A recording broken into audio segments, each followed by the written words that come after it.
பனியால் நிரம்பி இருந்த ஒரு சிட்டி. கேஸ் லேம்ப்ஸ் அங்கங்கே மின்னிட்டு இருந்துச்சு. ஒயிட் சாப்பல் அப்படின்ற லண்டனில் இருக்கக்கூடிய சிட்டியில் ஒரு கில்லர் நடந்துட்டு இருந்தார். எ killer, not just a killer, he is a psychopath. 11 பெண்களை கொலை பண்ணிட்டு போலீஸுக்கு டைரக்டாக லெட்டர் அனுப்பி முடிஞ்சா என்ன புடின்னு சொன்ன சைக்கோபாத் ஜாக் த ரிப்பர். அவரை பற்றி தான் இன்னைக்கு பார்க்க போகிறோம்.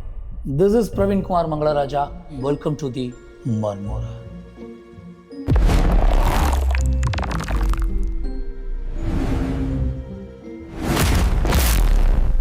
White chapel, one of the poorest city in London. இங்கே பலதரப்பட்ட மக்கள், ஆயிரக்கணக்கான மக்கள், வெவ்வேறு தொழில்கள் பார்த்துட்டு இருக்கக்கூடிய ஒர்க்கர்ஸ், பெக்கர்ஸ் அண்ட் காசுக்காக தன்னுடைய உடலை விற்கக்கூடிய ப்ராஸ்டிடியூட்ஸ், சின்ன சின்ன கிரைம் பண்ணிட்டு இருக்கக்கூடிய கிரிமினல்ஸ், இப்படி பல பேர் வாழ்ந்துட்டு இருந்த அந்த சிட்டி பிரெடேட்டர்ஸுக்கு it was one of the best human hunting area. அங்கே தான் ஆகஸ்ட் மாதம் 1888 வருஷம் முதல் கொலை நடக்குது.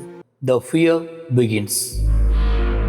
போலீஸ் ரோந்து வீக்காக இருந்த அந்த ஏரியாவில், லைட்டிங்ஸ் ரொம்ப கம்மியாக இருந்த அந்த ஏரியாவில் ஆகஸ்ட் மாதம் 31 1888 வருஷம் மேரி ஆன் நிஷோல் அப்படின்ற பொண்ணோட டெட் பாடி கிடைக்கிது. அந்த டெட் பாடியில் கழுத்தில் இந்த இடத்துல சின்னதாக ஒரு கட்டு இருக்குது, ஆனால் ரொம்ப ஆழமாக இருக்குது. இதை பார்த்த உடனே ஒரு சாதாரண மர்டர் நடந்திருக்கு அப்படின்னு தான் அங்கே இருக்கக்கூடிய போலீஸ்க்கு தகவல் போச்சு. ஆனால் ஒன்ஸ் பாடியை வாங்கி பார்த்ததுக்கப்புறமா இது சாதாரண கொலை இல்லை, கொலைகாரன் கத்தியில் வித்த தெரிஞ்சவன் அப்படின்னு அங்கே இருக்கக்கூடிய போலீஸ்காரங்க எல்லாருமே தெரிஞ்சுக்கிறாங்க. தான் மாட்ட போகிறோங்கிற பயமே இல்லாமல் அவன் கொலை பண்ணியிருக்கான் அப்படின்றது அந்த கொலையை பார்க்கும்போதே தெரியுது. ஒன்ஸ் டாக்டர் பாடியை டெஸ்ட் பண்ணிவிட்டு இந்த அறிக்கையை கொடுத்தவனே கொன்னதும் ஒருவேளை ஒரு டாக்டராக இருப்பாரோ, இல்லை ஒருவேளை போஸ்ட்மார்ட்டமுக்காக வேலை பார்க்குற நபராக இருப்பாரோ, இப்படி பல தரப்பில் மக்கள் பக்கத்தில் பேச்சு உலாக ஆரம்பிச்சிச்சு. இதனாலேயே தெருவெல்லாம் காற்று மாதிரி பயம் பரவ ஆரம்பிச்சிச்சு. பெண்கள் யாருமே நாங்கள் தனியாக நடந்து போக மாட்டோன்னு வீட்டில் சண்டை கட்டுற அளவுக்கு பயத்தை விதைச்சி வச்சிருக்காரு இந்த சீரியல் கில்லர். இப்போ இந்த சமயத்தில் 8 ஆண்கள் சேர்ந்து ஒரு குழு அமைக்கிறாங்க. அந்த குழுவை ஜார்ஜ் லஸ்க் அப்படின்றவர் தலைமை வகிக்கிறாரு. இவரோட தலைமையில் அடுத்த கொலை பண்ணுறதுக்கு முன்னாடி அந்த சீரியல் கில்லரை சீக்கிரமாக பிடிக்கிறோம்னு ஒரு பேட்டியும் கொடுக்குறாரு. இந்த பேட்டி வந்ததுக்கு அப்புறம் தான் ஆட்டமே ஆரம்பம். சரியா செப்டம்பர் மாதம் 1888 ஜார்ஜ் லஸ்க்குக்கும் and at the same time லண்டனுடைய நியூஸ் பேப்பர் ஏஜென்சிக்கும் ஒரு லெட்டர் ரிசீவ் ஆகுது. அந்த லெட்டரில் கில்லர் சில விஷயங்களை எழுதியிருக்காரு. டியர் பாஸ், நீங்கள் என்னை பிடிச்சிருவீங்கன்னு பேட்டி கொடுத்ததை நான் ரொம்ப ஆர்வமாக பார்த்தேன், ஆனால் உங்களால் என்னை பிடிக்க முடியாதுங்கிறத ஒரு சவாலாக எழுதியிருக்காரு. எழுதி முடிச்சுட்டு கடைசியில் cash me when you can, அப்படியே கூட நான் அடுத்த லெட்டர் எழுதுகிற வரைக்கும் இந்த லெட்டரை ரொம்ப பத்திரமா வச்சுருங்க அப்படின்னு எழுதியிருக்காரு. லெட்டருக்கு கீழே அவரோட நேம் எழுதியிருக்காரு.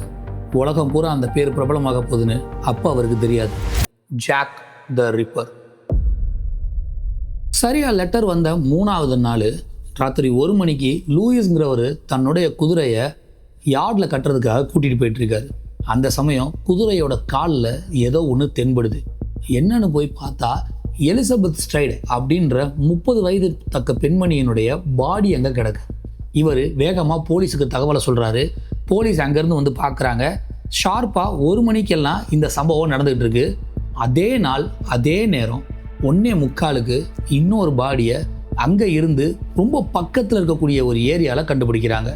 அதே சமயம் அங்கே இருந்து பக்கத்தில் இருக்கக்கூடிய மிட்டர் ஸ்கொயர் அப்படின்ற ஏரியாவில் கேத்ரின் எடோவர்ஸ் அப்படின்ற பெண்மணியோட பாடியும் கொலை செய்யப்பட்டிருக்கிறதா போலீஸுக்கு தகவல் வருது. இப்போ 2 கொலையையுமே ஒரே ஆள் தான் பண்ணியிருக்காரு.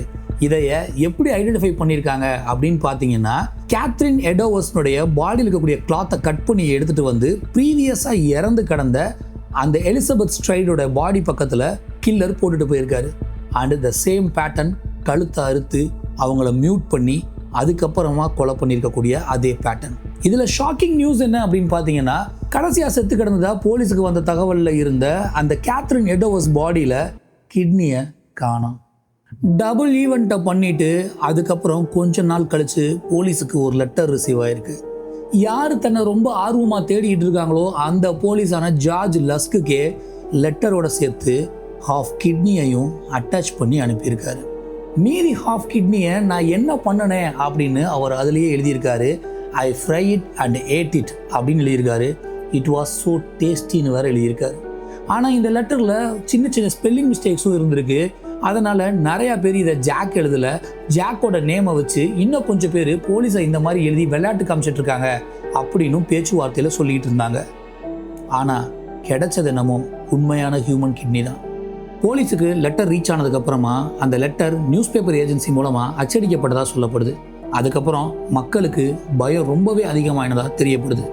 இது வரைக்கும் அவுட்டோர்ஸில் ரொம்ப பந்தாவாக ஸ்ட்ரீட்ஸில் கொலை பண்ணிட்டு இருந்த ஜாக் முதல் தடவையாக இன்டோரில் ஒரு லேடியை நவம்பர் மாதம் 9 1888 அன்னைக்கு கொலை பண்ணுறார். இந்த மர்டரை விவரிச்சுட்டு இருந்த கிரைம் சீனை பார்த்த போலீஸ் அந்த விக்டிம் மேரி ஜேனோட உடம்புல இருக்கக்கூடிய ஸ்கின்ஸ் எல்லாமே மொத்தமாக பீல் பண்ணி எடுத்திருக்காங்கன்னு சொல்கிறாங்க. ஆனால் இதவே உங்களால் நினச்சி கூட பார்க்க முடியல. இதை விட மோஸ்ட் டிஸ்டர்பிங்காக ஒன்று நடந்திருக்கு.